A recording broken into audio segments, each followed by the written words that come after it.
दुर्दैव आहे की महाराष्ट्राच्या किंवा देशाच्या लोकशाहीमध्ये न्यायव्यवस्थेने खऱ्या अर्थाने योग्य वेळेला न्याय करण्याची आवश्यकता असते, परंतु दुर्दैवाने शिवसेनेच्या बाबत मात्र तारखेवर तारीख अशा पडल्या जातात आणि न्यायाची अपेक्षा धरून आम्ही बसलो होतो त्यावेळेला अशा पद्धतीने अपेक्षाभंग झालेला आहे। त्यामुळे दुर्दैव आम्ही आमचंच समजतो।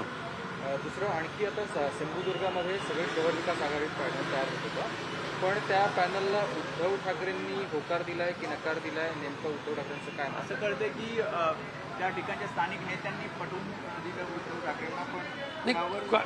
स्थानिक पातळीवर आघाडी किंवा नगरविकास आघाडी वगैरे असं करू शकतात, परंतु ह्या आघाडीमध्ये कोणत्याही परिस्थितीमध्ये गद्दार गट आणि भाजप यांची हातमिळवणी करता कामा नये अशा स्पष्ट सूचना शिवसेना पक्षप्रमुख उद्धवजी ठाकरे साहेबांनी दिलेल्या आहेत आणि म्हणून अख्ख्या महाराष्ट्रामध्ये ह्या दोन्ही पक्षाशी जवळीक करणं कदापि शक्य नाही। म्हणजे स्थानिक स्वराज्य संस्था, राज्यभरच्या स्थानिक स्वराज्य संस्था, नगरपंचायत, नगरपालिका, आगामी जिल्हा परिषद यामध्ये सुद्धा शिंदेच्या शिवसेनेसोबत किंवा बीजेपी सोबत आपला पक्ष जाणार नाही? अजिबात नाही। संपूर्ण महाराष्ट्रामध्ये गद्दार गट आणि भाजप यांच्यावर कोणत्या परिस्थितीत हात मिळवणे नाही म्हणजे नाही।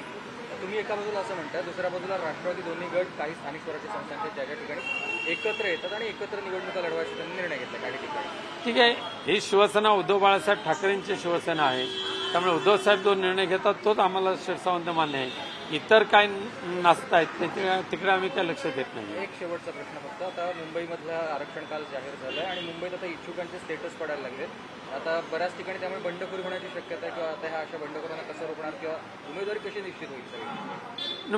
मुंबई महापालिकेच्या निवडणुका ह्या आता व्हायला आता मार्ग मोकळा झालेला आहे। बाकी किती जणांकडे बंडखोरी होतील, बाकी काही एकमेकाच्या उरावर बसतील त्याची आम्हाला काळजी नाही आहे, पण एक मात्र निश्चित शिवसेना उद्धव बाळासाहेब ठाकरे ह्या पक्षाची आणि माननीय राजसाहेबांच्या मनसे ह्या पक्षाची युती तर नक्कीच होईल आणि आघाडीचे इतर दोन पक्ष आले तर त्यांचं सुद्धा स्वागत असेलच, परंतु भारतीय जनता पक्ष आणि एकनाथ शिंदे गट मात्र एकमेकाच्या छाताडावर बसतील अशी सद्यस्थिती झालेली आहे। काँग्रेस तुमच्यासोबत कारण त्यांनी आधीच नकार दिला, यावं अशी इच्छा आहे, नाही आले तर त्यांचं। देश विदेशातील प्रत्येक घडामोडींचे लाईव्ह अपडेट मिळवण्यासाठी आता साम टीव्हीच्या सर्व सोशल मीडिया प्लॅटफॉर्मला लाईक, फॉलो आणि सबस्क्राईब करा।